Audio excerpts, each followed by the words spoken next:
अस्सलाम वालेकुम प्यारे दोस्तों, क्या हाल है।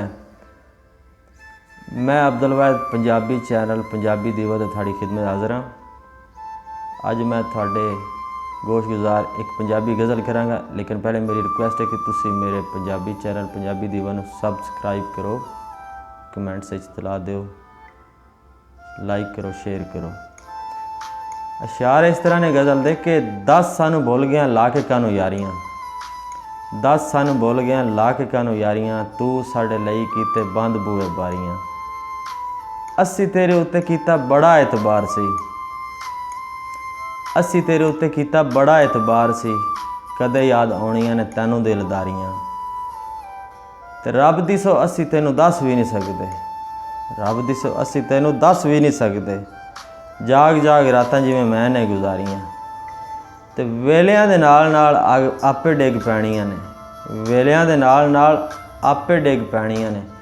फिलहाल तू जो कंधां ने उसारियां, ते तेरे झूठे वादियां दे रह पाबंद सां, तेरे झूठे वादियां दे रह पाबंद सां। पक्खू वांगू मारियां ने तू ते उडारियां, झूठिया वे तेरे तो सुगातां जो मिलियां, झूठिया वे तेरे तो सौगातां जो मिलियां।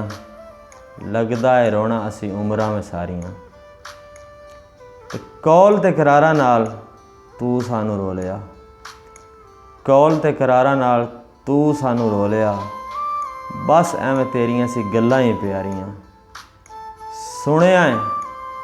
सुनिया है साडे बारे वाहिद कुछ कहंदा सी, सुनिया है साडे बारे वाहिद कुछ कहंदा सी। कल्ले हुण जीना पैना कर लै तैयारियां, 10 सानू भुल गया ला के कानू यारियां, तू साडे लई कीते बंद बूए बारियां। असी तेरे उत्ते कीता बड़ा एतबार सी, कदे याद आउणियां ने तैनू दिलदारियां। मेरी गज़ल तुहानू अच्छी लगी होवे तुसी मेरे चैनल नूं सबसक्राइब करो।